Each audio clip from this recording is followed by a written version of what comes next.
我一个没听。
Preferring implants. Since everyone's preference varies, we're adding a new slider in settings to adjust liquid glass. So you can set it anywhere from ultra clear to fully painted. 你有时候会不会觉得自己是个 NPC？Prefer a more tinted approach. Since everyone's preference varies, we're adding a new slider in settings to adjust liquid glass. So you can set it anywhere from ultra clear to fully tinted. It's a whole new way to personalize your experience across apps. And for developers who have already adopted liquid glass, these customizations apply in your apps right now. In addition to improving liquid glass, We also wanted to reincorporate some of the cornerstones of macOS design that our users have always known. For example, to help better distinguish larger groups of controls and text from the content beneath them, there's now a more uniform toolbar across the top of apps. This keeps text labels and headings legible while also providing greater structure. And to further refine the structure of apps on Mac, sidebars now expand to the very edges. This helps reduce distractions along the left edge, and it delivers the same beautiful refractions as content scrolls underneath to create a more expansive feeling across your apps. Sidebar icons also regain their color, making it easier to distinguish apps and identify which window is active in the foreground. And every window on macOS now has the same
tighter corner radius, ensuring greater consistency across all of your apps, even if they haven't been updated.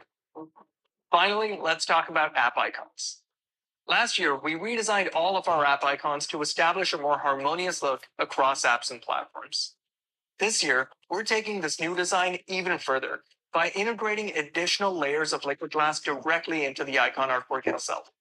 Not only does the refraction between these layers add character to each icon, but this new approach also makes icons appear sharper and more defined.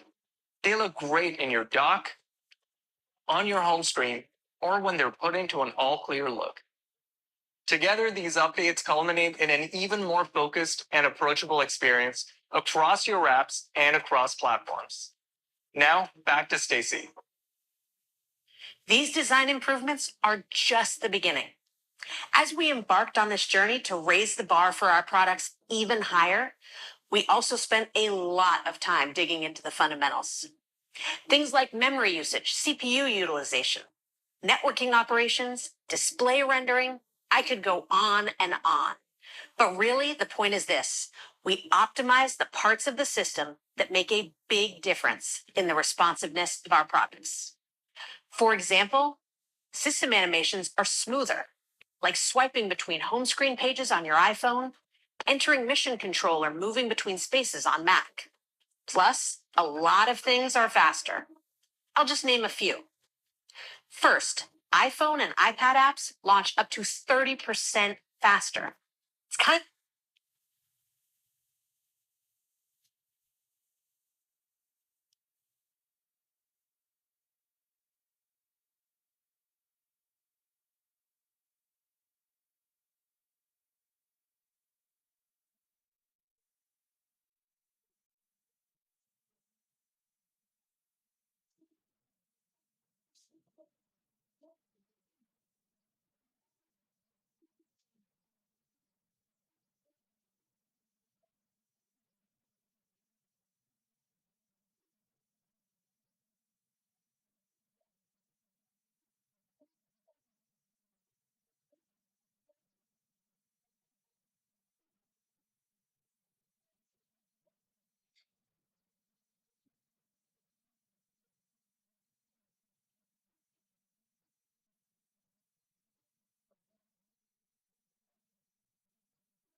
of unbelievable that it could get even faster, but the team found a way to preload the key data apps need when you open them so they're ready to go.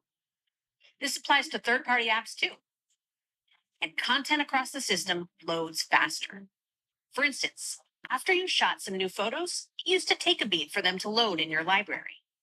Now, new photos appear up to 70% faster.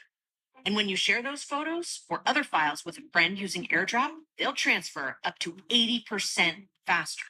And browsing files and transferring them from iPad to an external drive is up to 5 times faster, making it just as fast as the Finder on Mac. We're also doing something that will make older iPhones feel even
more responsive, which has to do with our CPU scheduler. The CPU scheduler is a key system component that manages CPU resources across workloads as you use your iPhone throughout your day. Even when you're doing a ton of things at once, requiring a whole lot of compute, the CPU scheduler ensures the right work is executed at precisely the right time. On our newer iPhones, iOS already has an advanced CPU scheduler. This year, we further optimized it, so it's even more efficient when handling performance-intensive workloads. And not only that, but we also figured out a way to bring it to older models, all the way back to iPhone 11. And yes, that does mean that iOS 27 is supported on iPhone 11 and all of the same iPhone models as iOS 26. This continues our industry-leading support and means iOS 27 is available to more users than any iOS release ever. There's also some work we've done that's about getting out of your way, clearing the path so you can work, communicate, and find the things you're looking for without speed bumps. Like with network transitions, we're making it more seamless for your iPhone to transition between cellular and Wi-Fi networks. We all know those moments where you find yourself jumping into Control Center to manually toggle off Wi-Fi to force a cellular connection. Like when you walk past your favorite coffee shop with that extra strong Wi-Fi signal, or try to go online as you get off a flight and realize you're still connected to the airline's network. To help you avoid moments like these, we've made your iPhone smarter about when to stay connected and when to switch. And for those times when you're in a low bandwidth situation, sending a big photo or video and messages will no longer slow your conversation. You'll see a new send indicator for each message when things are taking a little longer to go through, giving you clarity on exactly what has and hasn't yet been delivered. There's one last area I want to mention where we've made a big push to help you accomplish what you need with greater ease and reliability, and that's search. We've all had that moment where you search for something you know is there, but it just won't show up. So on iOS, iPadOS, and macOS, we've rebuilt the foundation of search that powers Spotlight, Photos, and Mail. At its core is the search index, a rich catalog your device builds of all.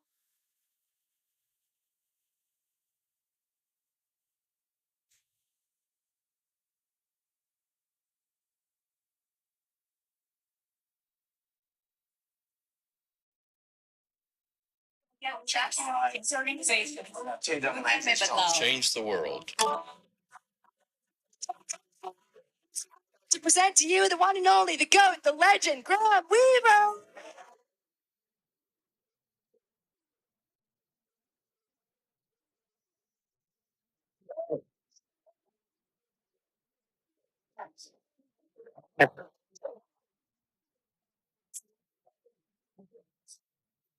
I graduated from Stanford GSB and I took the safe job, a corporate job that I wasn't that excited about, wasn't that good at, but I grinded it out. I toughed it out. And about a year into that job, we had this offsite in Napa.